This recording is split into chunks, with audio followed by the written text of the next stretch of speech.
حياتك اللي انت عايشها هي نتاج لعادات قديمة انت كنت بتعملها، وحياتك في المستقبل اللي انت هتعيشها ان شاء الله هتكون ايضا نتاج لعادات انت هتعملها في المستقبل.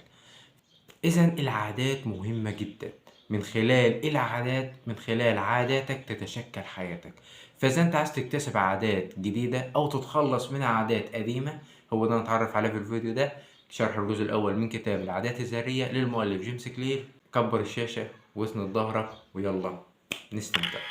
السلام عليكم ورحمة الله وبركاته. أنا أحمد عيد وأنت بتتفرج على شرح كتاب العادات الذرية، الجزء الخاص بشرح الكتب. العادات، ما هو مفهوم العادات أو تعريف العادات؟ تعريف العادات هو سلوك متكرر بيتكرر على فترات زمنية، يعني فعل أنت بتكرره فبالتالي يصبح عادة. وقال لك إنه العادات بتكون من 3 أنواع. أول نوع هو الإشارة، تاني نوع هو السلوك، تالت نوع هو المكافأة. الإشارة هي تعتبر النقطة الأولى لبداية أي عادة. يعني مثلا لو أنت شفت حاجة أو سمعت حاجة تعتبر إشارة لعقلك لبداية عادة. مثلا عادة إن أنت مثلا تمسك الجوال، أو عادة مثلا إن أنت تمسك التليفون بتاعك. لو التليفون رن أو كان في اتصال على التليفون، نغمة التليفون تعتبر إشارة لبداية عادة. إيه هي العادة؟ إن أنت هتروح للتليفون تشوف مين اللي بيتصل، وتقرر بقى لو أنت هتقفل التليفون أو ترد على المكالمة. فبالتالي ده يعتبر عادة. يعني نغمة التليفون دي لو رنت ترسل لدماغك على طول إشعارات بداية العادة. أول حاجة جت إشارة لدماغك. تاني حاجة السلوك، وهو اللي أنت تروح للتليفون وهتشوف هترد عليه أو ما تردش عليه. لو أنت جيت لاحظت مثلا كده، لو أنت كنت بتعمل حاجة والتليفون بتاعك رن، هتحاول ان انت تخلص الحاجه اللي انت ليها في ايدك دي بسرعه بسرعه بسرعه كده وتعملها اي كلام، او ممكن تسيبها وتروح تشوف في التليفون مين اللي بيرن عليه.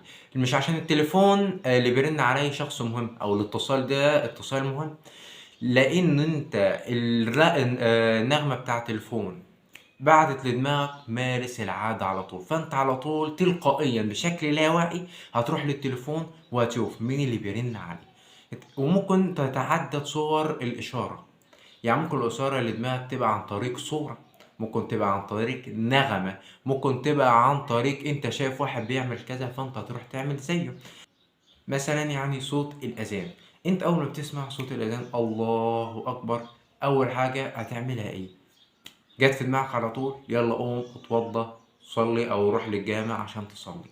بدء العادة اول حاجة جت من الاشارة ان انت سمعت صوت الاذان. السلوك بتاعك اللي انت رحت للحمام اتوضيت طلعت صلي. شفت التسلسل ده؟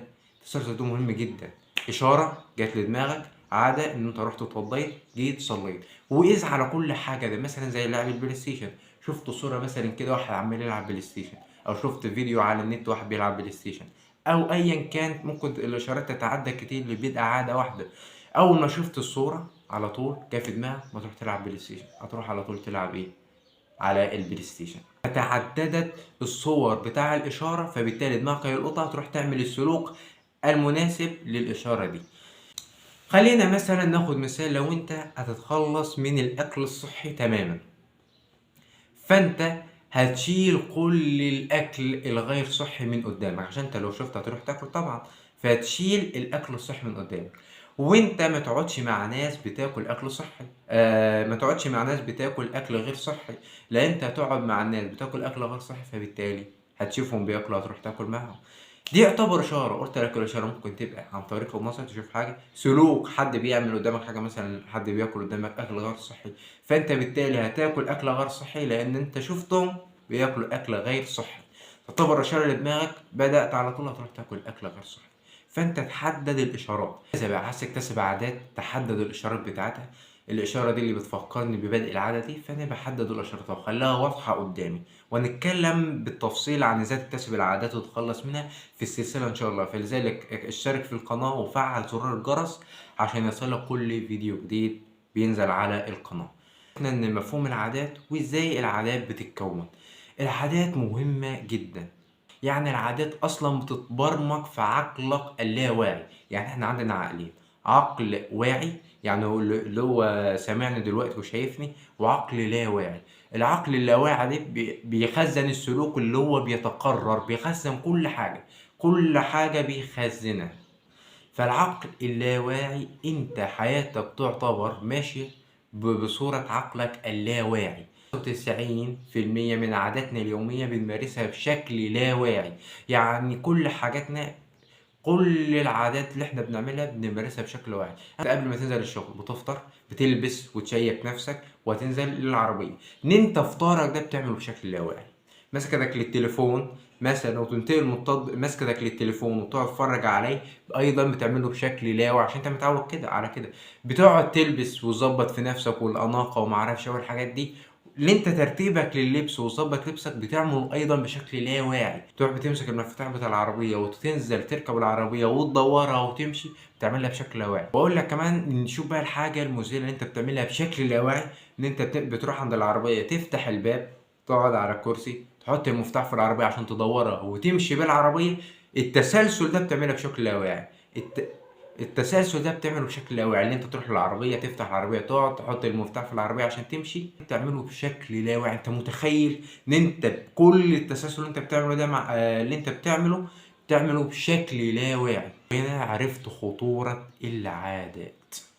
سنة 1908 لسنة 2003، يعني حوالي 100 سنة، لم يفز الفريق البريطاني بأي بطولة على الإطلاق سوى ميدالية ذهبية واحدة. يعني تتخيل معايا كده، فريق بقاله 100 سنة لم يفز بسوى بطولة واحدة أو ميدالية واحدة بس، إلى أن جاء المدرب ديفيد بريلسفورد. عين المدرب ده 2003، قعد 4 سنوات لحديت 2007 بدأ الفريق في التحسن. قعد لمدة 10 سنين، فاز الفريق البريطاني ب178 ميدالية. شاف فريق كان بقاله 100 سنة لم يفز سوى ببطولة واحدة أو ميدالية ذهبية واحدة، وجاء فقط في 10 سنين فاز ب178 ميدالية. حتى كان في سنة واحدة حصل على 60% من البطولات. حصل على 60% من البطولات. طب ايه هو السر؟ كان ديفيد بيرلسفورد بيستخدم طريقة او استراتيجية تراكم المكاسب.